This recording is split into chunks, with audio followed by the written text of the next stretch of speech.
Right, and this last video will be about conjugate root theorem, remainder theorem, and also factor theorem, right? So what is conjugate root theorem? Conjugate root theorem simply says if a polynomial equation has got real coefficients, means numbers, you shouldn't see I, it will either have real solutions or complex solutions, and if this polynomial equation happen to have complex solutions must always come in pair, and they are the conjugate pair. Right? So let me repeat this one more time. Okay, real solutions need not come in pairs, but complex solutions always come in pairs, and they must be the conjugate pairs, but the condition is your polynomial equation must have a real coefficients. Yeah? So let me give you an example. I've got ax cubed plus bx squared plus cx plus d equals to 0. This is a cubic equation, and note that a, b, and c are all real. Yeah, hence I'm telling you A, B, C are all real, hence, and that has fulfilled the condition of having polynomial equation, for this case cubic equation, to have real coefficients. Yeah, so A, B, C are real. So how many solutions do we expect to get if a cubic solution is a cubic equation is given to you? You would expect to get 3 solutions. What are the possibilities? It could be 3 real solutions. Why? Because real solution need not come in pairs, right? So it could be 3 real. How if I were to tell you, okay, what if I were to tell you that they are also complex solutions? Could it be 1 real, 2 complex, or it can also be 2 real, 1 complex? Let me tell you, 2 real, 1 complex is not possible, because if I were to have complex solutions, I must always have complex solutions to come in pair. So this combination is not possible. Hence, it will either be 3 real, x equals to a number, probably 1, x equals to 2, or x equals to 3. 3 real solutions. What happens if I were to tell you it is 1 real and 2 complex? If it is x equals to 1 to give the first solution, which is the real solution, and the second solution given to you is 1 plus I, for example. What would the third solution be, since complex solutions must always come in pair and they must be the conjugate pair? It is only normal that you will get the third root to give you 1 minus I, because only then it will fulfill the conjugate root theorem. Okay, so I hope I am clear over this conjugate root theorem. Condition is you must have a polynomial equation to give you real coefficients. That is when you can apply conjugate root theorem. Yeah. What then with remainder theorem? Okay, read this statement carefully.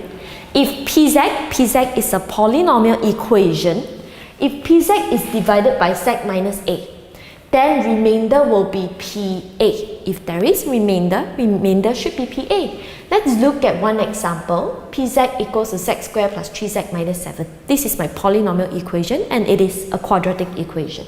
So, if Pz is to be divided by z minus 1, note that z minus 1 is a factor. Yeah, it's a factor. So, z minus 1, find remainder is what I wanted. So, I'm going to do long division to prove to you that remainder theorem is true. Yeah. So, how do I perform long division? I will be putting z squared plus 3z minus 7 as my dividend, which is the polynomial equation inside. My divisor, which is the factor given to me, z minus 1, to be placed outside, and I'll be doing division accordingly. So how do I do division? It is z squared that I see over here, and it is z that I see over there. How do I get z squared out of this z? I must have z to be multiplied by z, only then I can get z squared. Hence, I'm going to put a z here. Z times z will get me z squared. Z times negative 1 will give me negative z. Just like how you have been doing long division in school, z squared minus z squared will be 0. 3z minus negative z will give me 4z. Negative 7, which is not used, must be carried down accordingly. So it is now 4z that I got to check against z. What do I multiply with z to get me 4z? It must be a positive 4. Hence, positive 4 multiplied by z will give me 4z. Positive 4 multiplied by negative 1 will give me negative 4. 4z minus 4z gives me 0. Negative 7 minus by negative 4 will give me negative 3. And you would tell me that there is no way I can divide further, because negative 3 has got lower power or lower degree as compared to my divisor, which is z minus 1. Right? So negative 3 is the remainder. But do you have to all the time perform long division like that to tell the remainder? There is no need for that, because there is remainder theorem. So again, it says if pz is divided by z minus a, remainder will be pa. So looking at this example, if pz is equals to z squared plus 3z minus 7, and this pz is to be divided by z minus 1, it is only normal that based on remainder theorem, I should get my remainder to be p1. Why p1? Because z minus a, z is equals to a. This is a factor. Z equals to a should be a solution. Correct or not? So that is how I got my a in bracket. So if it is z minus 1 that I see, it should be z equals to 1 that I put in bracket.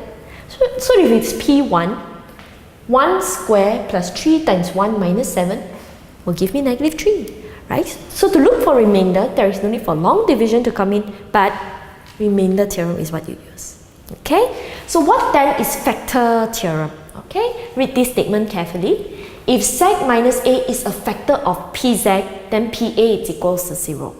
If z minus a is a factor, if this is a factor, z equals to a must be a solution. If z equals to a is a solution, it is only normal that you will get to divide completely, where you will get 0 remainder. Hence, if z minus a is a factor of pz, pa must be 0, because it must be a 0 remainder to call z equals to a solution. Right? So, example says, show that x plus 4 is a factor of fx equals to this. So how do I show that x plus 4 is a factor? I must be substituting x equals to negative 4 into my fx.